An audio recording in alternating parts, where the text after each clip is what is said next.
సూర్యప్రకాశరావు గారు కూతురిని చూసి వెళుతుండేవారు. యామిని, విశ్వం ఇద్దరూ వచ్చి వెళ్లేవారు. శేఖర్, మాలిని, రమ అందరూ ఆ ఇంటికొచ్చి వెళుతున్నారు.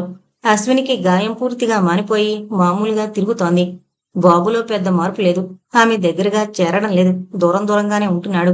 యామినికి కూతురు పుట్టింది. విశ్వం ఆలోచించి ఏదైనా ఒక వ్యాపారం పెడితే బాగుంటుంది అనుకున్నాడు. సూర్యప్రకాశరావు గారికి ఇప్పుడు ఏ బెంగా లేదు. మనిషి మునుపట్లా తిరగసాగారు. ఏదైనా వ్యాపారం పెడితే మామగారిని చూడమనొచ్చు అని అనుకున్నాడు. ఈ విషయం అశ్వినితో చెప్పాడు. నిజమే, మీ ఆలోచన బాగుంది. ఏ వ్యాపారం చేద్దామనుకుంటున్నారు అని అడిగింది. ఇంకా ఏం అనుకోలేదు. ముందు డబ్బు పెట్టుబడి కావాలి కదా అంటూ నవ్వాడు. యామిని దగ్గర 10 తులాల బంగారం ఉంది. అది విశ్వం తల్లి తాలూకా బంగారం 3 తులాలు. మిగతా బంగారం అతను ఉద్యోగం చేసి మిగుల్చుకున్న డబ్బుతో కొన్న బంగారం. ఇప్పుడు అది కొంత తాకట్టు పెట్టి మరికొంత అమ్మేసి వ్యాపారంలో పెడదామని భార్యాభర్తలిద్దరూ ఆలోచించుకున్నారు.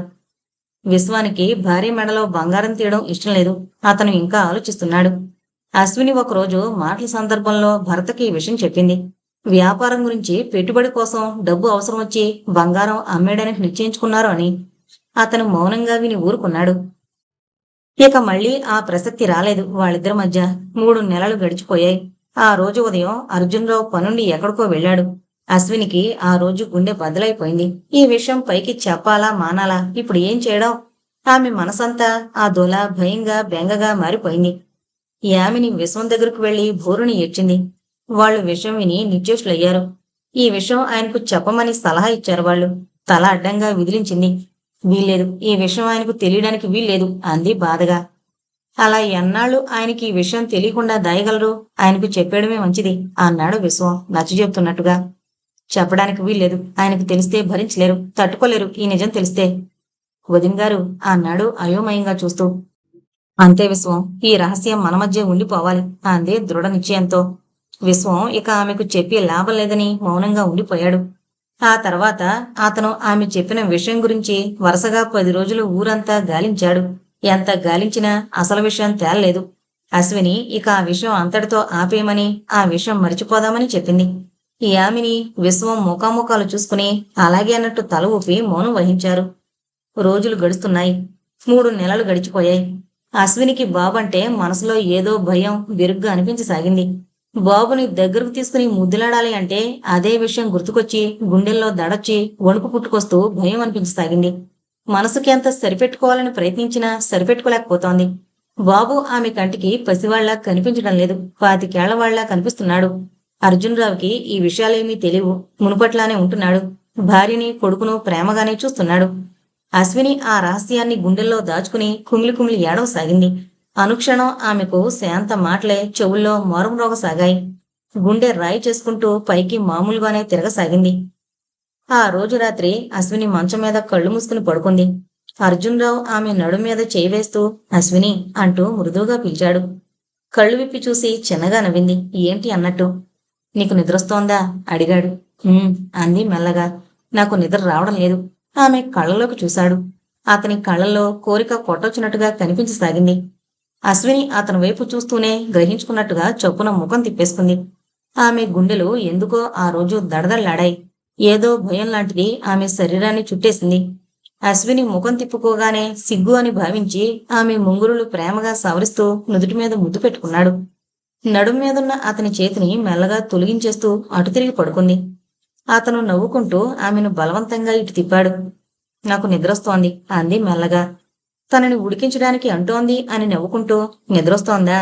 పెళ్ళైన వాళ్ళు పగలు నిద్రపోయి రాత్రుళ్ళు మేలుకునుండాలి, తెలిసిందా? ఆమె కళ్ళలోకి చూసి కొంటిగా నవ్వాడు. ఆమె నవ్వలేదు. అతని చేతుల్లోంచి తప్పించుకోవాలని చూస్తూ, నాకు ఒంట్లో బాగలేదు, పడుకుంటాను అంది. ఒంట్లో బాగలేదా? ఎలా ఉంది? ఆమె వైపు పరీక్షగా చూశాడు. మీరు ఎప్పుడు కోరినా మీ మాట నేనెప్పుడూ కాదనలేదు ఈ వేళకి అంటూ ఆగిపోయింది. ఆ మాటలు వింటూనే అతనిలో ఉత్సాహం చచ్చిపోయినట్లయింది. చటుక్కున ఆమెను వదిలిపెట్టేశాడు. అశ్వినిలో ఏదో మార్పు కనిపిస్తోంది. బాగా ఆలోచిస్తుంటే ఆమె మునిపట్ల తనకై తాను దగ్గరకు రావడం లేదు. తప్పించుకుని తిరుగుతోంది. కారణమేమిటో అర్థం కాదు. అతను ఇటు తిరిగి పడుకున్నాడు. అశ్విని అటు తిరిగి పడుకోంది. అతను ఆలోచిస్తున్నాడు. ఆమె ఎందుకు అలా ఉంది? ఆమె మనసులో బాధపడుతోందా? ఏ విషయం? నిజంగా బాధపడుతూ ఆమె మనసు బాగలేకపోతే దగ్గరకు తీసుకుని ఓదార్చి లాలించి అక్కున చేర్చుకోవాల్సిన బాధ్యత భర్తగా తనకుంది. ఆ ఆలోచన రాగానే అతనిలో వచ్చిన కోపం లాంటిది ఏదో మెల్లమెల్లగా కరిగిపోసాగింది. ఆమె అంటే జాలి, ప్రేమ కలగసాగాయి. జాలి, ప్రేమతో పాటు ఆ క్షణంలో అతని గుండెల్లో కోరికలు తలెత్తాయి. ఆపుకోలేని ఆవేశం అతని చుట్టేయడంతో చొప్పున ఆమె వైపుకు తిరిగి ఆమె నడుం చుట్టూ చేయి వేసి బలంగా దగ్గరకు లాక్కున్నాడు. అబ్బా, వదలండి అంది అయిష్టంగా. అతన్ని విడిపించుకోవడానికి ప్రయత్నించసాగింది. అర్జున్రావు వదిలిపెట్టలేదు. ఆమె మనసు బాగుండకందని కోరికతో ఆమెను దగ్గరకు చేర్చుకున్నాడు. అశ్వినికి ఇక ఎదురు చెప్పే శక్తి లేకపోయింది. రోజులు గడుస్తున్నాయి. అశ్విని ఆ ఇంటికి ఎందుకొచ్చిందో ఆమెకి అర్థం కావడం లేదు. బాబు ఆమెను అసలు లెక్క చేయడం మానేశాడు. పిన్ని అని కూడా పిలవడం లేదు. వాయ్, ఇదిగో ఇలారా, అలా పొడి పొడిగా మాట్లాడడం మొదలు పెట్టాడు. బాబు దృష్టంతా సినిమాలపైనే ఉంటోంది. సినిమాలోలా ఫ్రెండ్స్ తో ఫైటింగ్ చేస్తాడు. ఆ ఫ్రెండ్స్ కూడా అటువంటి అల్లరిముకే. అందరూ సినిమా చూసొచ్చి ఆ సినిమాలో విలన్ ఎలా చేశాడో అలా యాక్షన్ చేసి చూపిస్తారు. అందరూ అలా చేసి చూస్తూ నవ్వుకుంటారు. ఆ రోజు సినిమా చూసొచ్చి బాబు ఫ్రెండ్ దగ్గర యాక్షన్ చేస్తున్నాడు. పగలగొట్టిన సీసా పెంకు చేత్తో పట్టుకుని ఫ్రెండ్స్ ని పొడిచి చంపేయబోతున్నట్టుగా నటించి మిగతా ఫ్రెండ్స్ ని నవ్వించసాగాడు. అంతే, ఆ సినిమాలో విలన్లా చేయసాగాడు. కిటికీలోంచి చూస్తున్న అశ్విని గుండెలు దడదళ్లాడాయి. ఆ దెబ్బలాటల్లో దుడుకుతనంతో ఆ గాజు పెంకు చీరుకుపోతే ఇంకేమైనా ఉందా? బాబుని పిలిచింది. పిలిచావంటే చూడు ఏం చేస్తాను అన్నట్టు గాజు పెంకు చూపిస్తూ చంపేస్తాను జాగ్రత్త అన్నట్టు బెదిరించాడు. తన మాట వెండు. బాబు అందరి చెయ్యి దాటిపోయాడు. అల్లరి, దుబ్బుతనం, మొండితనం, పింకితనం బాబులో రోజు రోజుకు పెరిగిపోతున్నాయి. ఒక్క తండ్రి భయమే ఉంది. అతను ఎప్పుడూ ఇంటి దగ్గర ఉండడు. కావలసినంత స్వేచ్ఛ బాబుకి. అశ్విని అలా మౌనంగా ఉండిపోవడం తప్పించి ఏం చేయలేకపోయింది. అశ్విని ఆ రోజు సాయంత్రం గదిలో కూర్చునుంది. బాబు స్కూల్ నుండి ఇంకా ఇంటికి రాలేదు. అర్జున్రావు కూడా ఇంకా రాలేదు. విశ్వం అశ్వినికి తన వ్యాపార విషయం చెప్పడానికి వచ్చాడు. కొంత డబ్బు స్నేహితుడు అప్పిస్తాను అన్నాడు. యామిని దగ్గరున్న బంగారం తాకట్టు పెట్టి వ్యాపారం పెడతాను అని. ఆమె యువతల గదిలో కూర్చుని అతనితో మాట్లాడుతోంది. అశ్వినికి ఒక్కసారిగా కళ్ళు చీకట్లు కమ్మినట్టయి తల గిర్రున తిరిగిపోసాగింది. ఒక క్షణం కళ్ళు గట్టిగా మూసుకుని తిరిగి కళ్ళు తెరిచి చూసింది. నీరసంగా ఎలాగో ఉంది. కళ్ళకేం కనిపించడం లేదు. అంతే, స్పృహ తప్పి పడిపోయింది. ఆమె కళ్ళు తెరిచి చూసేసరికి లేడీ డాక్టర్ తన మంచం దగ్గర ఉంది. డాక్టర్ తలుపులు తెరుచుకుని బయటికి వెళ్ళింది. అప్పుడే వచ్చిన అర్జున్రావు కూడా ఆమె ఏం చెబుతుందో అని ఆతృతగా చూడసాగాడు. ఆమె స్పృహ తప్పి పడిపోగానే విశ్వం డాక్టర్కి ఫోన్ చేసి రప్పించాడు. అప్పుడే అతను వచ్చాడు. డాక్టర్, ఏమైంది అంటూ. డాక్టర్ చెప్పింది. ఆమె చాలా నీరసంగా ఉన్నారు. 1-2 రోజులు మా హాస్పిటల్లో ఉంచండి. ఆమెకు రెస్ట్ కావాలి అంటూ. ఏమైంది డాక్టర్, అసలు ఆమెకు జబ్బేమిటి అన్నాడు. అందుకు ఆమె చిరునవ్వు నవ్వుతూ, ఏం కంగారు పడవలసిన అవసరం లేదు, నీరసంగా ఉన్నారు అంతే అంటూ చెప్పి మందులు రాసిచ్చి వెళ్ళిపోయింది. డాక్టర్ వెళ్లిన వైపే చూస్తూ అలా ఉండిపోయాడు. వారం రోజులు అశ్విని నర్సింగ్ హోంలో ఉండాలా? ఏంటి అనారోగ్యం? ఆమె ఆరోగ్యం దెబ్బతిందా? డాక్టర్ చెప్పడం లేదు సరిగా. ఏ క్యాన్సరో ఏదో అని అనుమానం కావచ్చు. వారం రోజులుంచితే ఏంటో తెలుస్తుంది అనుకున్నాడు మనసులో. విశ్వం అతనికి చెప్పి వెళ్ళిపోయాడు. అతనికి విషయం ఏమిటో అర్థం కాలేదు. అర్జున్రావు మనసంతా బరువుగా, బాధగా ఎలాగో అనిపించసాగింది. అశ్వినికి ఎలాంటి జబ్బు రాకూడదు. ఆమె ఆరోగ్యంగా చక్కగా ఉండాలి. ఆమె ఎప్పుడూ నవ్వుతూ కళకళ్లాడుతూ ఉండాలి అని అనుకుంటూ మెల్లగా ఆ గదిలోకి ప్రవేశించాడు. అతన్ని చూస్తూనే ఆమె ఆదోలా నవ్వింది. డాక్టర్ ఏం చెప్పింది అన్నట్టు పేలవంగా ఉంది ఆ నవ్వు. ఏం చెప్పలేదు అన్నట్టు చిరునవ్వుతో చూశాడు. ఆ నవ్వు నిండుగా లేదు, ఎలాగో ఉంది. ఆ నవ్వులోని నిజమైన ఆనందం లేదు. భర్త చెయ్యి అందుకుంది. అర్జున్రావు ఆమె చేతిని 2 చేతులతో కలిపి పట్టుకున్నాడు. డాక్టర్ ఏం చెప్పింది అడిగింది మెల్లగా. ఆమె గొంతుక నీరసంగా, స్వరం వణుకుతున్నట్టుగా ఉంది. నువ్వు నీరసంగా ఉన్నావు, 4 రోజులు రెస్ట్గా ఉంటుంది. నర్సింగ్ హోంలో జాయిన్ చేయమంది అంటూ చెప్పాడు. ఆ మాటలు ఎంతో మెల్లగా చెప్పాడు. అశ్విని చిరునవ్వు నవ్వింది. డాక్టరు ఏ అనుమానంతో అందో అతనికి అర్థం కాకపోయినా అతనికి ఏదో అనుమానం రాసాగింది. ఇద్దరూ కొద్దిసేపు మౌనంగా ఉండిపోయారు. అశ్విని అతనితో ఏం మాట్లాడలేదు. అతని మనసు బాగుండలేదని గ్రహించుకుంది. అశ్విని, అర్జున్రావులకు ఆ రోజు మనసంతా హాయిగా, ఆనందంగా అనిపించసాగింది. అతని మనసు తేలికపడ్డట్టయింది. బెంగపడిన బాధంతా మచ్చుక్కు లేకుండా మాయమైనట్టుగా అయింది. కారణం, అశ్విని హాస్పిటల్లో జాయిన్ అయ్యి 4 రోజులుండి ఇంటికొచ్చేసింది. డాక్టర్ ఏం చెబుతుందోనని కంగారు పడిన అతనికి ఆమె నవ్వుతూ చెప్పింది. ఆమెకు క్యాన్సర్ ఏమోనని అనుమానం వచ్చింది. ఇప్పుడు ఏం అనుమానం లేదు. ఆమె ఇప్పుడు ఆరోగ్యంగా ఉన్నారు. మీరేం కంగారు పడవలసిన అవసరం లేదని చెప్పింది. అశ్విని మనసు ఇప్పుడు తేలిగ్గా, హాయిగా ఉంది. అర్జున్రావు సంగతి సరే సరే. అతనికి మరీ ఆనందంగా ఉంది. ఉగాది దగ్గరకు వస్తోంది. పండగ హడావిడి ఇంట్లో తలెత్తింది. ఇంటి అందరికీ బట్టలు తీసుకున్నారు ఆ దంపతులు. ఆ రోజు ఉగాది పండుగ. అశ్విని కొత్త చీర కట్టుకుని దేవుడికి దండం పెట్టుకుంది. శాంత ఫోటో దగ్గర నిలబడి దండం పెట్టుకుంటూ, అక్క, నీ ఇంటికి నా బాధ్యత నెరవేరుస్తున్నానా లేదా? నేనింతవరకు చేసింది నీకు సమ్మతమేనా అంది. శాంత ఫోటోలో చల్లగా నవ్వినట్టయింది. ఆమె తేలిగ్గా నిట్టూరుస్తూ గుండెల్లో బరువు తగ్గించుకుంది. బాబు కొత్త బట్టలు కట్టుకుని ఆడుకోవడానికి వెళ్ళాడు. ఉగాది రోజున అర్జున్రావు ఎక్కడికి వెళ్ళలేదు, ఇంటి దగ్గరే ఉన్నాడు. ఉగాది పచ్చడి పట్టుకుని అతని గదిలోకి వెళ్ళింది. ఒక క్షణం భార్య వైపు అలాగే చూశాడు. ఆమె పట్టుచీర కట్టుకుంది కాని వస్తువులు పెట్టుకోలేదు. అశ్విని మృదువుగా పిలిచాడు. కళ్ళెత్తి అతని వైపు చూసింది. వస్తువులేం పెట్టుకోలేదేం అడిగాడు. ఆమె గుండె ఒకసారి ఆగిపోయినట్టయింది. కనురెప్పలు వాల్చడం మర్చిపోయిందాల్లా కళ్ళలా నిలబెట్టేసింది. ఏంటలా చూస్తావ్? ప్రతి ఉగాదికి నిన్ను వస్తువులు వేసుకోమని చెప్పలేదు. చెప్పారు. ఆమె నీరసంగా అంది. మరైతే ఎందుకు వేసుకోలేదు? వేసుకుంటాను అంది. ఆమెకు నోట మాట రాక గొంతు తడారిపోయింది.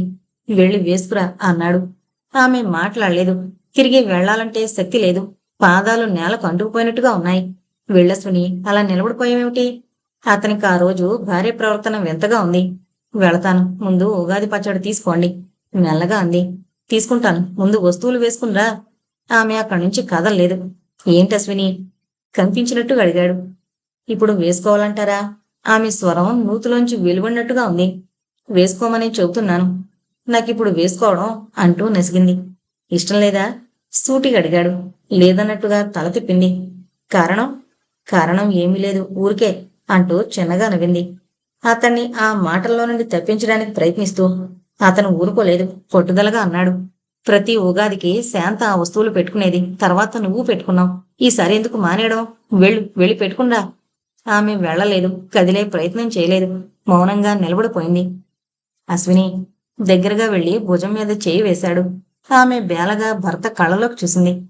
ఏంటి ఆలోచిస్తున్నావు? పదా అంటూ భార్యను మరో గదిలోకి తీసుకువెళ్లాడు. వెళ్ళి బీరువా తెరు అన్నాడు. ఆమె బీరువా తెరిచే ప్రయత్నం చేయలేదు. ఇక అతనే తాళాలు తీసి బీరువా తెరిచి చూశాడు. వస్తువులు లేవు, అంతా ఖాళీ. అయోమయంగా అర్థం కానట్టు తల తిప్పి భార్య వైపు చూశాడు. అశ్విని అతనికి సమాధానం చెప్పలేక తల ఉంచుకుని నిలబడింది. అశ్విని, బీరువాలో ఉన్న వస్తువులన్నీ ఏమయ్యాయి అడిగాడు. అంతే, ఆమె చేతుల్లో ముఖం దాచుకుని వెక్కి వెక్కి ఏడవసాగింది. అశ్విని అంటూ దగ్గరగా వచ్చి ఆమె భుజాలపై చేతులు వేశాడు. ఏమైంది? వస్తువులు ఎక్కడున్నాయి అడిగాడు. మెల్లగా ఆమెను ఓదారుస్తున్నట్టుగానే అతని స్వరం మృదువుగా ఉంది. తల అడ్డంగా తిప్పింది. నేనేం చెప్పలేను, నన్ను ఏం అడగద్దు అన్నట్టు. ఆమె దుఃఖం మరింత ఎక్కువ అవసాగింది. అశ్విని, అసలు ఏం జరిగిందో చెప్పు అన్నాడు. నన్ను ఏం అడక్కండి అంటూ అతన్ని చుట్టేస్తూ బౌరుమంటూ ఏడ్చేసింది. అది కాదు అశ్విని, నేను ఏం అనను, అసలు విషయం ఏంటో చెప్పు మెల్లగానే అడిగాడు. వద్దండి, నేను చెప్పను, నన్ను ఏం అడక్కండి అంది ఖచ్చితంగా చెప్పేస్తూ. అతను ఏం మాట్లాడలేదు, మౌనంగా అలా ఉండిపోయాడు, ఆమె వైపు పరీక్షగా చూస్తూ. అశ్విని ఇక అతనికి ఎదురుగా ఉండలేక గదిలోకి వెళ్లిపోయి తలుపులు మూసేసుకుంది. భార్య వెళ్లిన వైపే అలా చూస్తూ ఉండిపోయాడు. వస్తువులు ఏమైనట్టు? ఆమె వస్తువుల గురించి అడగగానే ఎందుకలా బాధపడిపోతుంది? నిజం తనతోనే చెప్పొచ్చుగా. తను ఏమైనా అంటాడని భయపడుతోందా? భయం లేదు అని చెబుతున్నా వినిపించుకోవడం లేదే. ఎలాగైనా ఈ రోజు ఆమె మనసు ఎందుకో బాగాలేదు. రేపటికి మనసు బాగుంటే ఆమె అసలు విషయం చెప్పేస్తుంది అనుకున్నాడు. ఆ రోజంతా ఉగాదిలాగే లేదు. ఎవరికి వాళ్ళు మౌనంగా ఉండిపోయారు. అశ్విని అతని ఎదుట పడలేదు. అతను ఆమెను పిలవలేదు. ఒకరోజు 2 రోజులు గడిచిపోయాయి. అశ్వినికి ఇద్దరికీ మాటలు లేవు. ఆమె భర్తను తప్పించుకునే తిరుగుతోంది. ఒకరోజు డైనింగ్ టేబుల్ దగ్గర ఇద్దరూ ఎదురుపడ్డారు. అతనికి అన్నం వడ్డించి రోజులా పక్కకు తప్పుకోబోతుంటే అర్జున్రావు ఆమె చేయి పట్టుకున్నాడు. అశ్విని మొదట తెల్లబోయినట్టయి తేరుకుని భర్త వైపు చూసింది. ఇద్దరూ ఒకరినొకరు పరీక్షగా చూసుకున్నారు. ఆమె చటుకున చూపులు పక్కకు తిప్పుకుంది, ఏదో తప్పు చేసినట్టు. అశ్విని మృదుగా పిలిచాడు. ఆమె మాట్లాడలేదు. అశ్విని, ఎందుకలా ఉన్నావు? అసలు ఏం జరిగిందో నాతో చెప్పు మెల్లిగా అనునయంగా అన్నాడు. ఆమె తలడ్డంగా తిప్పింది, ఏమీ లేదు అన్నట్టు. అశ్విని, క్షమించండి, నన్నిక ఏమీ అడగద్దు, అడగడానికి ఇక ఎప్పుడూ ప్రయత్నించొద్దు అంటూ ఖచ్చితంగా చెప్పేస్తూ అతని చేతిని విదిలించుకుని అక్కడి నుండి పారిపోయింది. భార్య వెళ్లిన వైపే చూస్తూ అలా ఉండిపోయాడు. ఆమె ఎందుకలా ఉంటోంది? ఆ వస్తువులు ఏం చేసింది? అతను అదే విషయం రాత్రి పగలు ఆలోచించసాగాడు. విశ్వం పెద్ద ఫర్నిచర్ షాప్ ఒకటి ఓపెన్ చేసి సూర్యప్రకాష్ రావు గారిని ఆ షాపులో ఉంచాడు. ఆయన ఆ షాపు చూసుకోసాగారు. విశ్వం అర్జున్ రావుని కలుసుకుని చెప్పాడు. ఒక ఫ్రెండ్ డబ్బు సాయం చేశాడు. ఆ డబ్బుతో షాపు ఓపెన్ చేశాను. ఇదంతా వదిన గారి సలహాయే అన్నాడు. డబ్బు సాయం చేసిన ఫ్రెండ్ పేరు మాత్రం అతను చెప్పలేదు. అర్జున్ రావుకి ఏదో అనుమానం వచ్చినా నిర్ధారణ చేసుకోలేక పైకి ఏమీ అనలేకపోయాడు. మరో 20 రోజులు గడిచిపోయాయి. అర్జున్ రావు బొంబాయి వెళ్ళాడు. అర్జున్ రావు జ్యువెలరీ షాపుకు వెళ్ళాడు. అశ్విని పుట్టినరోజు అని గుర్తుకొచ్చి ఆమెకు మంచి ముత్యాలహారం ఒకటి కొందామని షాపులోకి వెళ్ళగానే షాపు యజమాని ఎంతో వినయంగా వస్తువులు చూపించసాగాడు. బొంబాయి నిన్న పనుండొచ్చాడు. పని అయిపోయింది. మర్నాడు ప్లేన్లో వైజాగ్ వెళ్ళిపోదామని అనుకుంటున్నాడు. అశ్విని పుట్టినరోజు సరిగ్గా ఆ రోజుకి 3 రోజులుంది. అతనికి ఏ వస్తువు నచ్చకపోవడంతో తిరిగి వెళ్ళిపోదాం అనుకుంటుండగా షాపు యజమాని అతన్ని వెళ్ళనివ్వలేదు. లోపలికి వెళ్లి కొన్ని ఖరీదైన నగలు పట్టుకొచ్చాడు. ఇవి నచ్చుతాయో లేదో చూడండి అని. ఆ వస్తువులు చూస్తూనే అతని నోటమాట రాలేదు. ఆ వస్తువులు పోయాయి అనుకున్నవన్నీ అతను చూపిస్తున్నాడు. అన్ని వస్తువులు అతడి దగ్గరున్నాయి. శాంత వస్తువులన్నీ చూసి అతను గుర్తుపట్టి ఈ వస్తువులన్నీ నేనే తీసుకుంటాను అని చెప్పి కొంత అడ్వాన్స్ ఇచ్చి పియ్యని వైజాగ్ పంపించి మర్నాడు ఫ్లైట్లో రమ్మని చెప్పి పంపించాడు డబ్బు తీసుకురావడానికి. పియ్య వెళ్లి డబ్బు పట్టుకొచ్చేసరికి 2 రోజులైంది. డబ్బు కట్టేసి ఆ వస్తువులన్నీ తీసుకున్నాడు. పోయిన వస్తువులన్నీ దొరికాయి. ఆ వస్తువులు ఎక్కడవని ఆరా తీయగా ఎవరో ఒకరు పట్టుకొచ్చి అమ్మి డబ్బు తీసుకు వెళ్లిపోయారని షాపు యజమాని భయం భయంగా చెప్పాడు. అర్జున్ రావుకు తన అనుమానం నిజమైపోయింది. వస్తువులు ఏవి అని అడిగితే అశ్విని మాట్లాడలేదు. పెట్టెలో వస్తువులు పెట్టెలోనే ఉన్నాయి. తనకు తెలియకుండానే విశ్వానికి ఆ వస్తువులిచ్చి రహస్యంగా షాప్ పెట్టించింది. విశ్వం తనకి డబ్బు ఫ్రెండ్ సాయం చేశాడని చెప్తున్నాడు. ఇదంతా వదిన గారి సలహాయే అని అంటున్నాడు. అశ్విని ఎందుకలా చేసింది? తను ఏమంటాడోనని భయపడిందా? తనకి ఈ విషయం చెబితే తనే డబ్బు సాయం చేసేవాడుగా.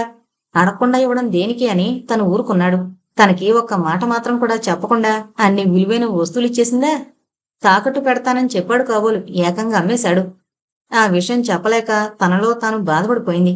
అందుకే తన నుంచి భయపడి తప్పించుకుని తిరుగుతోంది అని ఆలోచించి అశ్విన్ అంటే జాలి కలగసాగింది. ఆమెను భయపడొద్దు అని ధైర్యం చెప్పాలనిపిస్తోంది అతనికి. ఆ వస్తువులు తీసుకుని వెంటనే వైజాగ్ బయలుదేరి వెళ్లిపోయాడు. ఆ రోజు రాత్రి భోజనాలయ్యాక భార్యను తన గదిలోకి పిలిచాడు. అశ్విని భయంగా చాలా రోజులకు భర్త గదిలోకి అడుగు పెట్టింది. పిలిచారా ఏంటి అన్నట్టు చూసింది. ఇలారా చిరునవ్వుతో చూశాడు ఆమె వైపు. భయంగా మెల్లగా అతని మంచం వైపు వెళ్ళింది. నీకు బాంబే నుండి ఏం తెచ్చానో ఊహించి చూద్దాం. ఆమె వైపు అనురాగంతో చూస్తూ అన్నాడు. ఉగాది నుండి ఆమంటే కోపం అసహ్యం కూడా కలిగాయి అతనికి. ఆ వస్తువులు దొరికిన తర్వాత నిజం గ్రహించి ఊహించుకుని భార్య అంటే జాలనిపించింది. పాపం అశ్విని తనకు అసలు విషయం చెప్పలేక ఎంత నలిగిపోయిందో అని చాలా బాధపడ్డాడు. అందుకే అన్ని రోజుల తర్వాత భార్యని అపురూపంగా ప్రేమగా పిలిచాడు. తన చేతిలోని బాక్స్ ఆమెకు అందించి తెరిచి చూడమన్నాడు. ఏంటా అని అనుమానంగా భయంగా తెరిచి చూసింది. పెట్టిలో ఏదో నాగుపామున్నట్టుగా త్రుళ్ళిపడింది. కనురెప్పలు కళ్లను మూయలేనట్టు ఆ వస్తువుల వైపు కళ్ళార్పకుండా చూసింది. ఆమె కంగారు భయాన్ని మనసులోనే దాచుకోవడానికి ఎంతో శక్తి కూడదీసుకోవాల్సి వచ్చింది. ఆమె నవ్వడానికి ప్రయత్నించింది, కానీ నవ్వు రాలేదు. ఏదో చెప్పాలనిపించింది, కానీ చెప్పలేకపోయింది. గొంతుక తడారిపోతున్నట్టుగా కంఠాన్ని ఎవరో గట్టిగా నొక్కేస్తున్నట్టుగా అయింది. ఆమెకు ఒళ్లంతా ముచ్చెమట్లు పట్టసాగాయి. తిరిగి పెట్టి మూసేస్తూ చీర కొంగుతో ముఖాన్ని తుడుచుకుంది. ఎలా ఉన్నాయి వస్తువులు? నవ్వుతూ ప్రశ్నించింది. బాగున్నాయి అన్నట్లు పిచ్చిదాన్లా తల ఊపింది. వెళ్లి పెట్లో దాచేసిరా అన్నాడు. ఇక ఆమె భయం తగ్గిపోతుంది అని గ్రహించుకుంటూ ఆమె తల ఊపి అక్కడి నుండి పరిగెత్తినట్లే వెళ్లిపోయింది. తిరిగి చూడలేదు ఆ గదివైపు. మళ్లీ భర్త గదిలో కడుగు పెట్టలేదు. ఆమె కోసం చూసి చూసి చివరకు కళ్ళు మూసుకుని నిద్రపోయాడు. అశ్విని ఆ వస్తువులు బీరువాలో దాచేసి మంచం పైన పడుకుని బోరున ఏడవసాగింది. అతను తనని వస్తువులు ఏం చేశావని ఈ లెంప ఆ లెంప వైన్ చేస్తాడని అనుకుంది. తనని పల్లెత్తు మాట అనలేదు. ఈ వస్తువులు అతనికి ఎలా వచ్చాయి? అసలు విషయం తెలిసే మౌనంగా ఉండిపోయాడా? భగవంతుడా అనుకుంటూ తనలో తాను కుమిలి కుమిలి ఏడవసాగింది. నిజం తెలిసిపోయిందా? లేక ఈ వస్తువులు తను మాయం చేశానని అనుకుంటున్నారా అని వరుసగా 2 రోజులు గదిలో నుండి బయటకు రాకుండా అతనికి కనిపించకుండా అలా తనలో తాను ఏడవసాగింది. అర్జున్ రావుకి ఆమె విషయం అర్థం కావడం లేదు. వస్తువులు పోయినప్పుడు కంటే ఇప్పుడు దొరికిన తర్వాత కూడా ఎందుకలా ఉంటుంది అనుకున్నాడు. అశ్విని ముస్తాబు చేసుకోవడం లేదు. దిగులుగా అదోలా ఉండసాగింది. అర్జున్‌రావు ఇక లాభం లేదని ఆమెను బలవంతంగా బయలుదేరదీసి అలా షికారుకు తీసుకువెళ్ళాడు. అలా వరుసగా రోజూ తీసుకెళ్ళసాగాడు. ఆమె భయం తగ్గి తిరిగి మామూలుగా ఉంటుంది అని ఆశపడుతూ అతని ఊహ నిజమైంది. ఆమెలో వచ్చిన ఆ మార్పుకే అతను సంతోషించాడు. అశ్వినిలో భయం తగ్గి ఇప్పుడిప్పుడే ధైర్యం రాసాగింది. భర్త మంచితనానికి మనసులోనే కృతజ్ఞతలు తెలియజేసుకుంది. ఆమె కళ్ళకి అతను దేవుళ్లా కనిపించసాగాడు. అశ్వినికి ఇప్పుడు తృప్తిగా హాయిగా అనిపించసాగింది. రమ రోజూ సాయంత్రం కాలేజీ అయిపోగానే అశ్విని దగ్గరకొచ్చి ఓ గంటసేపు ఉండి వెళ్ళిపోతుంది. కాలేజీ వార్షికోత్సవాలకి ముఖ్య అతిథిగా కలెక్టర్ అర్జున్రావును పిలిచారు. అతను ఆ రోజు క్యాంపుకెళ్లవలసి ఉంది. రావడానికి వీలు పడదని చెప్పడంతో ముఖ్య అతిథిగా అశ్వినిని పిలిచారు కాలేజీ వాళ్ళు. అశ్వినికి వెళ్లడం ఇష్టం లేకపోయినా భర్త వెళ్లమని చెప్పడంతో ఆమె ఒప్పుకుంది. వాళ్ళు వెళ్లిపోయారు. రమకి ఈ విషయం తెలిసి పొంగిపోయింది. అయితే మా కాలేజీకి ముఖ్య అతిథిగా ఆ ఫంక్షన్కి వస్తున్నావన్నమాట. అందరూ నీ చేతి మీదుగా బహుమతులు పుచ్చుకుంటారన్నమాట అంది సంతోషంగా. చెల్లెలు చూపిస్తున్న ఉత్సాహం చూసి ఆమె నవ్వింది. ఆ నవ్వులో జీవం లేదు. నాకు ఈ విషయంలో చాలా బాధగా ఉందమ్మా అంది అశ్విని. అదేంటక్క, కలెక్టర్ గారి సతీమణి అంటే ఎంత గౌరవం అంది రమ. నిజమే, కానీ నాకు మాత్రం నిజమైన సంతోషం తృప్తి లేదు. ఈ గౌరవం ఈ మర్యాదలు శాంతక్కకి దక్కవలసినవి నాకు దక్కడం నాకు ఇష్టం లేదు. ఆమె అదృష్టాన్ని దోచుకుంటున్నానేమో అని బాధగా ఉంటుంది అంది మెల్లగా. అక్క, నువ్వు పొరబడుతున్నావు. ఆమె అదృష్టాన్ని నువ్వెప్పుడూ దోచుకోలేదు. ఆమె అదృష్టాన్ని గౌరవ మర్యాదల్ని పైకి పోనివ్వకుండా నిరంతరం నువ్వు కాపలా కాస్తూ కాపాడుతున్నావక్క అంది ఆవేశంగా. రమా అంది ఆశ్చర్యంగా, తనకంటే ఎంతో చిన్నది ఎంత చక్కగా నిజాన్ని వివరించింది అని. అవునక్క. అశ్వినికి కళ్ళనీళ్లు గిరిని తిరిగాయి. అక్కా చెల్లెళ్ళు మాట్లాడుకునేటప్పుడు అతను ఇంట్లోనే ఉన్నాడు. వాళ్ల మాటలు అతను విన్నాడు కూడా. అర్జున్రావు మనసు ఎందుకో ఒక రకంగా తేలికపడినట్టయింది. శాంత చనిపోలేదు, బ్రతికే ఉంది. అశ్విని రూపంలో తన కళ్ళెదుటే తిరుగుతుంది అనుకున్నాడు. అర్జున్రావు ఆఫీసు నుండి ఆ రోజు త్వరగా ఇంటికొచ్చేశాడు. రోజు అన్న టైంకి ఎప్పుడూ వచ్చేవాడు కాదు. శాంత ఉన్నప్పుడు ఆమె అలాగే విసుక్కునేది. ఒక్కరోజు కూడా ఇంటికి త్వరగా రారు అని. ఆ తర్వాత అశ్విని కూడా అలాగే అంటూ విసుక్కునేది భరత్పై. ఎప్పుడూ ఆఫీస్ పనులేనా, ఇల్లు అక్కర్లేద్దా అని. అర్జున్రావు చిన్నగా నవ్వుకునేవాడు. అదే సమాధానంగా ఒక్క మాట చెప్పేవాడు కాదు. ఆ రోజు పని త్వరగా అయిపోవడంతో వేగంగా ఇంటికొచ్చేశాడు. అశ్వినిని ఆశ్చర్యపరిచి ఆమెను బాబుని ఎక్కడికైనా అలా షికారుకు తీసుకువెళదాం అనుకున్నాడు. చప్పుడు కాకుండా హాల్లోకొచ్చాడు. తన గది తలుపులు మూసున్నాయి. అశ్విని లోపల పడుకుందా. అతని కనుబొమ్మలు ముడుచుకున్నాయి. లోపల రమ గొంతుగా వినిపిస్తోంది. అశ్విని గొంతు కూడా వినిపిస్తోంది. మీ బావగారు కూడా ఇక గంటలో వచ్చేస్తారు అంటోంది. బావగారు ఇంకా రారు అంటోంది రమ. కాసేపు గదిలో నిశ్శబ్దం ఆవరించింది. అర్జున్రావు ఆ మాటలు వింటూనే గది గుమ్మం వద్ద ఆగిపోయాడు. తను ఇంకా రాడని అనుకుంటోంది. ఆమెను ఏడిపించాలి అన్న కొంటె ఆలోచన అతనికొచ్చింది. అతని పెదవుల మీద చిరునవ్వు నాట్యం చేసింది. అంతలో గదిలో నుంచి మాటలు వినిపించసాగాయి. ఏంటా అని శ్రద్ధగా ఆలకించసాగాడు. అక్క, నీ మాటలు నాకేమీ అర్థం కావడం లేదు అంటోంది రమ అర్థం కాందాల్లా అయోమయంగా. అర్థం కావు, నా మాటలు ఎవరికీ అర్థం కావు అంటూ నిట్టూర్చింది అశ్విని తిరిగి ఆవేశంగా. అసలు నేను ఈ పెళ్లి ఎందుకు చేసుకున్నానో తెలుసా? డబ్బు కోసమే ఈ పెళ్లి చేసుకున్నాను అంది. అక్క, ఆమె నిర్ఘాంతపోయింది. అశ్విని అదో రకంగా నవ్వింది. అక్క, పవిత్రమైన తాళిబొట్టుతో వ్యాపారమా అడిగింది రమ. అవును, డబ్బొస్తుంది అంటే దేని మీదనైనా వ్యాపారం చేయొచ్చు. డబ్బుతోనే ఈ ప్రపంచంలో బ్రతకగలిగేది అంది అశ్విని ఖచ్చితంగా. అక్క, నువ్విలా మారిపోతావని నేను కల్లో కూడా అనుకోలేదు. నీ మనసు ఎందుకిలా మారిపోయింది? నా మనసు ఎప్పుడూ అంతే, కొత్తగా మారిందేమీ లేదు. డబ్బు కోసమే నేను ఈ పెళ్లి చేసుకున్నాను. ఆ ముసలతను హరీమంటే ఇక డబ్బంతా నా చేతికొచ్చేసినట్టే అంది అశ్విని అదోలా నవ్వుతూ. వాళ్ల మాటలు వింటున్న అర్జున్రావు ఉలికి పడ్డాడు. అశ్విని ఏం మాట్లాడుతోంది? డబ్బేమిటి, పెళ్ళేమిటి, ముసలతను ఎవరు? అతను హరీమంటే అశ్వినికి డబ్బు రావడం ఏమిటి?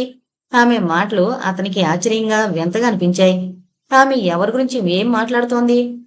అతని కనుబొమ్మలు ప్రశ్నార్థకంగా ముడుచుకున్నాయి. అప్రయత్నంగా గుమ్మం వద్దున్న ఫ్లవర్ వేజ్పై చేయి వేశాడు. ఆ చెయ్యి వేయడంలో ఫ్లవర్ వేజ్ తీసేసినట్టుగా కింద పడిపోయి పెద్ద శబ్దం చేసింది. స్టీల్ వేజ్ మూలాన పగిలిపోలేదు. ఆ శబ్దం వింటూనే అశ్విని రమా మాటలు ఆగిపోయాయి. వెంటనే తలుపులు తెరుచుకున్నాయి. వేజు పడిపోయిన శబ్దం అవగానే అర్జున్రావు గుమ్మం వద్ద నుండి కొద్దిగా వెనక్కి వెళ్లి పక్కకు తప్పుకున్నాడు. లోపల నుండొస్తున్న అక్కా చెల్లెలిద్దరూ అతన్ని చూసుకోలేదు. వేజి ఎలా పడిపోయింది అంటూ ఒకరినొకరు ప్రశ్నించుకుంటూ కింద పడిపోయిన వేజిని తీసి తిరిగి ఆ స్థానంలో సర్ది పెట్టేశారు. అదే సమయంలో అర్జున్రావు అప్పుడే వస్తున్నట్టుగా గదివైపు వచ్చాడు. అతన్ని చూస్తూనే అశ్విని గతుకుమన్నట్టయి, మీరొచ్చి ఎంతసేపు అయింది అడిగింది. ఇదే రావడం ఏం నవ్వుతూ ప్రశ్నించాడు, ఆమె కళ్ళలోకి సూటిగా చూస్తూ. అతని చూపులతో ఆమె చూపులు కలపలేనట్టుగా తడబడింది. మనసెందుకో కలవరపడినట్టయింది. ఆ తడబాట్లో అతని నవ్వులో అర్థం గ్రహించుకోలేదు, కాని ఆ నవ్వు రోజులా కాక కొత్తగా అనిపిస్తోంది గ్రహించుకుంటే. అర్జున్రావు రమ వైపు భార్య వైపు మార్చి మార్చి చూస్తూ తన గదిలోకి వెళ్ళిపోయాడు. రమ భయంగా అతని వైపు చూస్తూ, అక్క నేను వెళ్ళొస్తాను అంటూ ఆమె వెళ్ళిపోయింది. కాఫీ తీసుకురావడానికని అశ్విని అక్కడి నుండి వెళ్ళిపోయింది. అర్జున్రావు స్నానం చేసి బట్టలు మార్చుకుని కూర్చుని తీరిగ్గా ఆలోచించసాగాడు. ఎంత ఆలోచించినా ఆమె మాటలు అతనికి అర్థం కావడం లేదు. ఆమె ఈ పెళ్లి చేసుకోవడానికి కారణం డబ్బా? చిత్రంగా అనిపిస్తోంది. ఆమె ఎప్పుడూ డబ్బు కోసం ఆశించేదానిలా కనిపించలేదు. ఆమె మాటలకు అర్థమేమిటి? ఆ ముసలతను ఎవరు? అతను హరీం అంటే ఆ డబ్బంతా అశ్వినికి ఎలా వచ్చేస్తుంది? అతనికి అయోమయంగా ఆశ్చర్యంగా ఉంది. కాఫీ పట్టుకొచ్చిన ఆమెను ఆ విషయం నిలేసి, ఎవరి గురించి మాట్లాడుతున్నావు అని అడగాలి అనిపించింది. మళ్ళీ ఆమె ఏ విషయం తన దగ్గర దాచదు, ఈ విషయం కూడా దాచదు, నెమ్మదిగా తనే చెప్పేస్తుంది అని మౌనంగా ఊరుకున్నాడు. ఒకరోజు, 2 రోజులు, వారం రోజులైనా ఆమె ఆ విషయం చెప్పలేదు. అర్జున్రావు క్యాంపుకెళ్లి 2 రోజుల్లో వచ్చేశాడు. ఆ విషయం అతను వరుసగా 4 రోజులు ఆలోచించి ఇక ఊరుకున్నాడు. ఆ విషయాన్ని మెల్లగా మరిచిపోయాడు.